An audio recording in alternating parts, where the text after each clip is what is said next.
In Game of Thrones, the right weapon can turn the tide of battle, topple kingdoms, and change the fate of Westeros forever. Today, I'm breaking down the 8 most powerful weapons in Game of Thrones. Not just what they are, but how they shape the story and why they matter in the brutal world of ice and fire. I've spent weeks analyzing every battle, every duel, and every magical artifact in the series to bring you the definitive ranking of Westeros' deadliest weapons. From ancient Valyrian steel to living weapons of mass destruction, these are the tools that decided who lived, who died, and who sat on the Iron Throne. Dragonglass. Dragonglass might look unimpressive compared to Valyrian steel or actual dragons, but this volcanic glass, known as obsidian in our world, proved to be one of the most crucial weapons in the fight against the dead. The Children of the Forest were the first to discover Dragonglass's power, using it to create the Night King himself by plunging a shard into a first man's heart. This origin, revealed in Bran's visions, explains why Dragonglass is so effective against White Walkers. It's fundamentally connected to their creation. What makes Dragonglass special isn't its sharpness or durability. In fact, it's brittle compared to steel.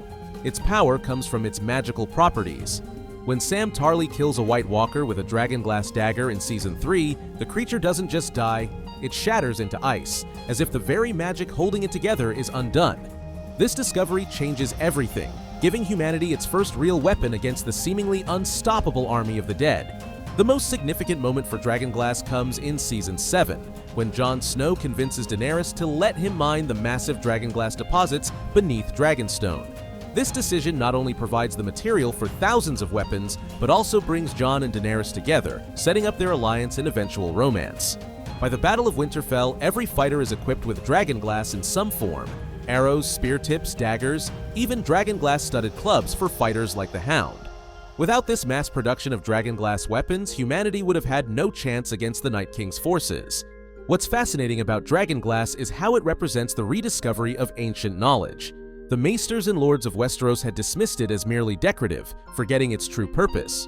Only by learning from the past, specifically from the Children of the Forest and the Night's Watch records, were they able to reclaim this powerful weapon when they needed it most. As Jon Snow tells the skeptical lords of the North, Dragonglass kills White Walkers and it kills the Whites. In a world of flashy swords and fire-breathing dragons, this humble black glass ultimately proved just as important to humanity's survival. Valyrian Steel. If Dragonglass is the common soldier's weapon against the dead, Valyrian Steel is the weapon of heroes. These legendary blades, forged in Old Valyria with spells and dragonfire, are the rarest and most prized weapons in Westeros, and for good reason. What makes Valyrian Steel special is its unique combination of practical and magical properties. It's described as being lighter yet stronger than regular steel, with a distinctive rippled pattern in the metal. It never needs sharpening and holds an edge like no other blade. But most importantly, like Dragonglass, it can kill White Walkers, a property even the owners of these ancient swords had forgotten. We first see Valyrian Steel's power against the White Walkers when Jon Snow kills one at Hardhome with Longclaw. The Walkers' reaction of surprise before shattering suggests even they didn't know these blades could destroy them. This moment establishes Valyrian Steel as something truly special, not just a status symbol for noble houses, but a legitimate magical weapon. The most famous Valyrian Steel swords in the series include Longclaw, the bastard sword of House Mormont given to Jon Snow by Jorah Mormont. Its distinctive wolf's head pommel, changed from the original bear, symbolizes Jon's connection to House Stark despite his bastard status. Ice, the great sword of House Stark, which Tywin Lannister melts down and reforges into 2 swords. Oathkeeper, given to Brienne of Tarth, and Widow's Wail, eventually wielded by Jaime Lannister. The fate of Ice represents the temporary fall of House Stark, with their ancestral blade literally in the hands of their enemies. Heartsbane, the great sword of House Tarly, which Sam steals from his father before fleeing Horn Hill. This act of defiance shows Sam's growth from a coward to someone willing to stand up to his abusive father. The Cat's Paw dagger, the Valyrian steel dagger used in the assassination attempt on Bran Stark, which eventually becomes the weapon Arya uses to kill the Night King. This blade's journey from attempted murder weapon to humanity's salvation is one of the most satisfying story arcs for any object in the series. What makes Valyrian Steel particularly fascinating is that no one in the current era knows how to create it. The secret died with Valyria in the Doom, making each blade irreplaceable. This limitation adds weight to every fight involving these weapons. Each time a Valyrian steel sword changes hands, power shifts in Westeros. By the Battle of Winterfell, Valyrian steel becomes crucial. with Jon, Brienne, Jaime, Jorah, and Arya all wielding these rare blades against the dead. Without these weapons, the Night King would have been virtually unstoppable, making Valyrian Steel not just a symbol of power, but a necessary tool for humanity's survival. Dragons. Dragons aren't just weapons, they're living weapons of mass destruction that fundamentally changed warfare in Westeros. As Tyrion Lannister puts it, dragons are fire-made flesh and fire is power. When Aegon the Conqueror and his sisters landed in Westeros with 3 dragons, they conquered 6 of the 7 kingdoms in short order. No army, no castle, no matter how large or well defended, could stand against dragonfire. This established a simple truth in Westeros: whoever controls dragons controls the realm.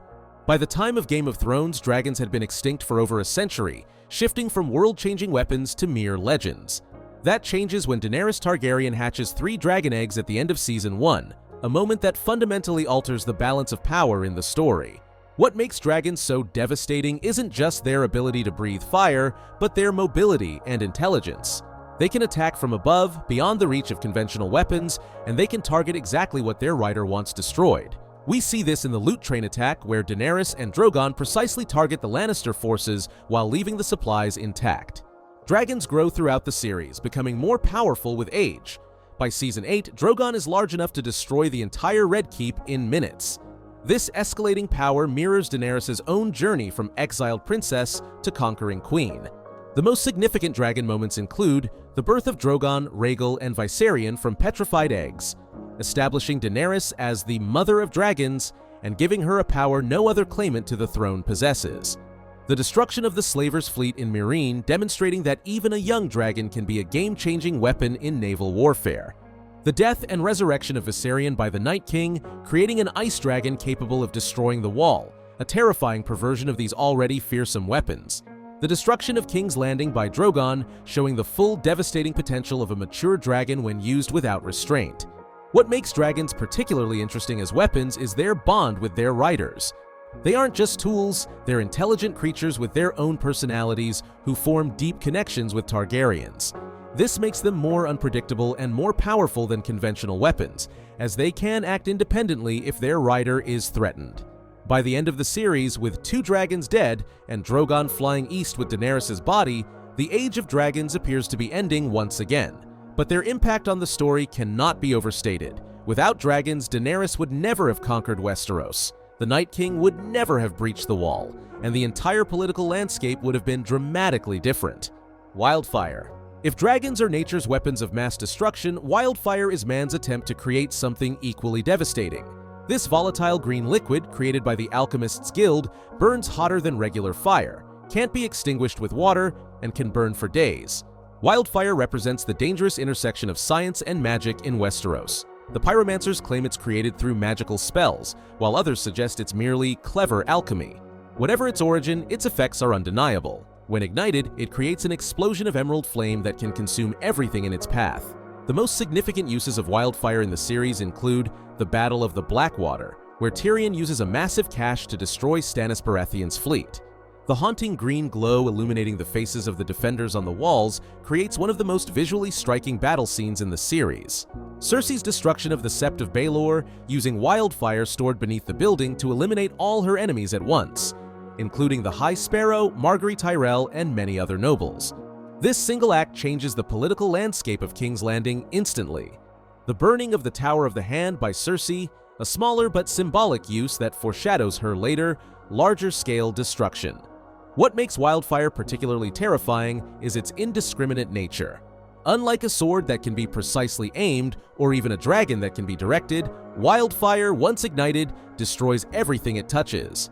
This makes it not just a weapon, but a statement. Whoever uses wildfire is willing to accept massive collateral damage to achieve their goals. The history of wildfire is closely tied to House Targaryen, particularly the Mad King, Aerys II, who became obsessed with the substance. His plan to burn them all by igniting wildfire caches throughout King's Landing led directly to Jaime Lannister killing him, earning the title Kingslayer.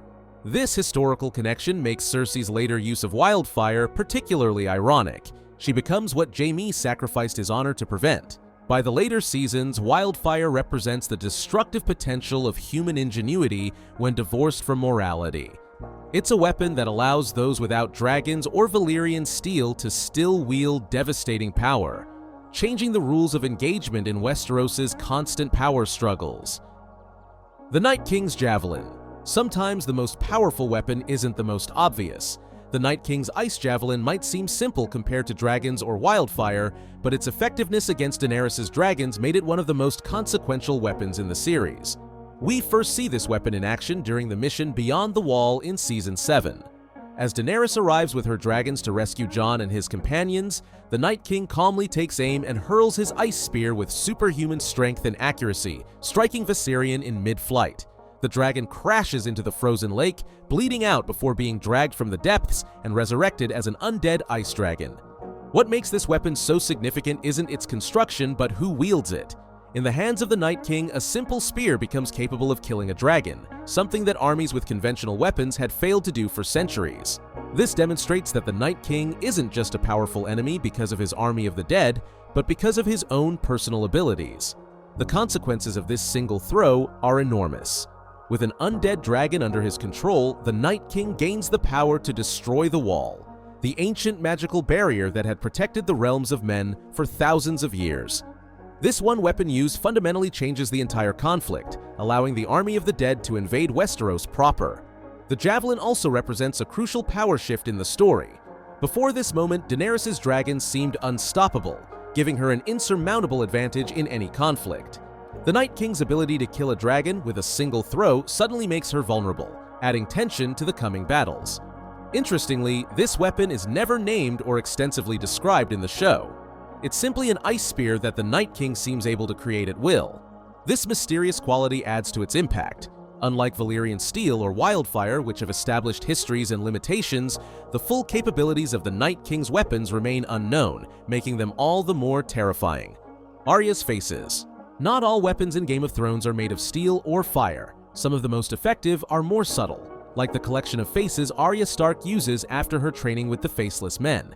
These aren't just disguises, they're magical tools that allow her to become someone else entirely, making her perhaps the deadliest assassin in Westeros. The faces work through blood magic learned in the House of Black and White in Braavos. By cutting the face from a corpse and performing the proper rituals, a faceless man can wear it as their own, taking on not just the appearance, but seemingly the voice and physical characteristics of the dead person. This goes beyond simple disguise into something truly supernatural. What makes the faces so powerful as weapons is how they allow Arya to get close to targets who would otherwise be unreachable. We see this most dramatically when she uses Walder Frey's face to gather all the male members of House Frey for a feast, then poisons them all at once, wiping out an entire house in a single night. Winter came for House Frey, she tells the sole survivor, a line that establishes her as a force of nature rather than just an assassin. The faces represent Arya's transformation from a helpless girl to a dealer of death. Each face she wears is a reminder of her journey, from the frightened child who witnessed her father's execution to the skilled killer who can dispense justice or vengeance on her own terms.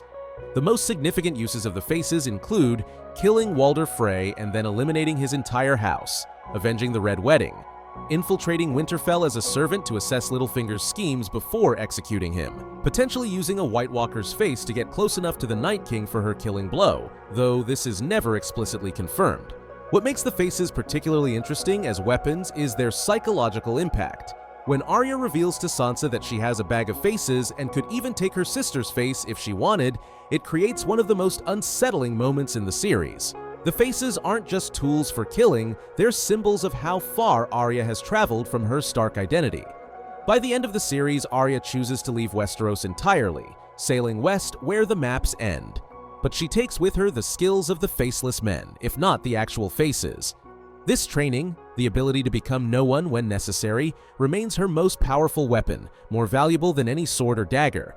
The Three-Eyed Raven's visions. Knowledge is power in Westeros, and no one has more knowledge than the Three-Eyed Raven.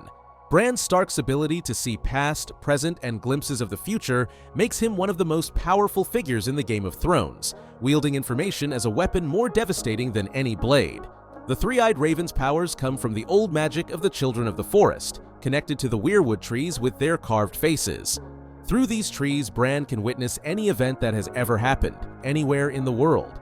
As the previous Three-Eyed Raven tells him, the past is already written. The ink is dry, but being able to read that ink gives Bran unprecedented power. What makes these visions so powerful as weapons is how they can reveal secrets that change the entire political landscape.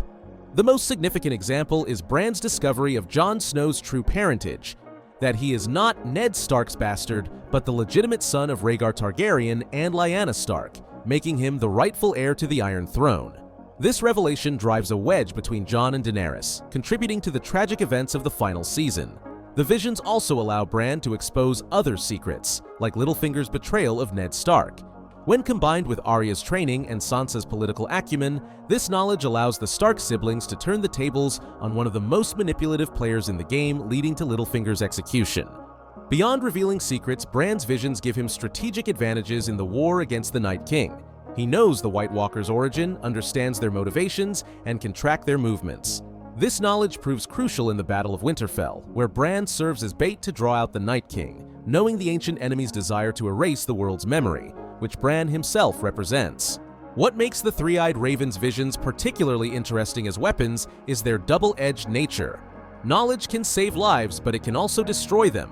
When Bran tells Sam about Jon's true parentage, knowing Sam will tell Jon, he sets in motion events that help lead to Daenerys' downfall.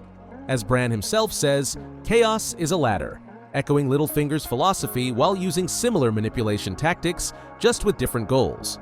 By the series finale, Bran's omniscient knowledge becomes the justification for making him king. As Tyrion puts it, there's nothing in the world more powerful than a good story. And who has a better story than Bran the Broken? This suggests that of all the weapons in Game of Thrones, from dragons to Valyrian Steel, the ability to know and shape the narrative might be the most powerful of all. The Iron Throne.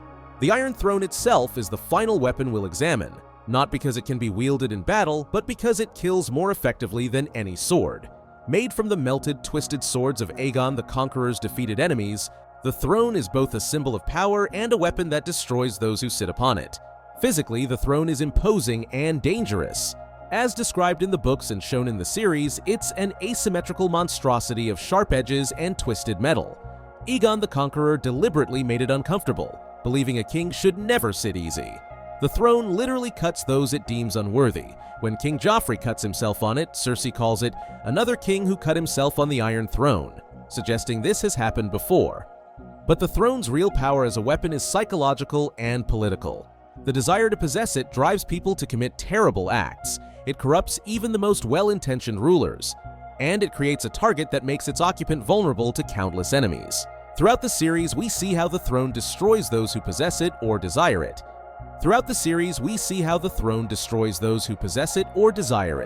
Robert Baratheon, once a mighty warrior, becomes a drunk who admits he never wanted to be king. Joffrey Baratheon is poisoned at his own wedding feast, his cruelty as king creating too many enemies.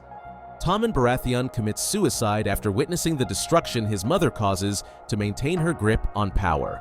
Cersei Lannister loses all 3 of her children, fulfilling the prophecy that she would be queen until a younger, more beautiful one cast her down. Daenerys Targaryen, who began her journey wanting to break the wheel of tyranny, becomes a tyrant herself in her quest for the throne, ultimately dying before she can sit on it. What makes the Iron Throne such a fascinating weapon is how it kills without the victim realizing they're being attacked. Like a slow-acting poison, the throne's influence corrupts gradually, turning idealistic leaders into paranoid tyrants, turning friends into enemies, and ensuring that no one who seeks it finds happiness. The throne's destruction in the series finale is deeply symbolic. When Drogon melts it with his dragonfire after Daenerys' death, he's not just expressing grief, he's destroying the weapon that killed his mother as surely as Jon Snow's dagger. The cycle of destruction that began with Aegon forging the throne from the swords of his enemies ends with the last Targaryen dragon melting it back into formless metal. The replacement of the Iron Throne with a council that elects Bran as king represents a fundamental shift in how power works in Westeros. As Tyrion says, sons of kings can be cruel and stupid. That is the wheel our queen wanted to break. By destroying the Iron Throne, both literally and as a concept of inherited power, the characters finally neutralize the deadliest weapon in the Game of Thrones. These 8 weapons represent the diverse ways power is wielded in Game of Thrones. From the magical, Dragonglass and dragons, to the political, the Three-Eyed Raven's visions, and the Iron Throne itself, these weapons shape the story and determined who lived, who died, and who ruled.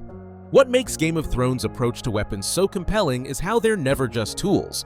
They're extensions of their wielders' characters and symbols of larger themes. Dragonglass represents forgotten knowledge rediscovered. Valyrian Steel embodies noble heritage and responsibility. Dragons reflect the Targaryen fire, both creative and destructive. And the Iron Throne itself represents how power corrupts even the most well-intentioned rulers. In Part 2 of this series, we'll examine more specific weapons and their wielders. From Arya's needle to the mountain's brute strength, from Cersei's political machinations to Tyrion's mind. We'll analyze how these more personal weapons shaped individual character arcs and contributed to the larger story of power and its consequences in Westeros. If you enjoyed this breakdown of Game of Thrones' most powerful weapons, hit that like button and subscribe to Explainified for more deep dives into your favorite shows. Let me know in the comments which weapon you found most fascinating, or if there's another aspect of Game of Thrones you'd like me to explain next. Thanks for watching, and I'll see you in the next video.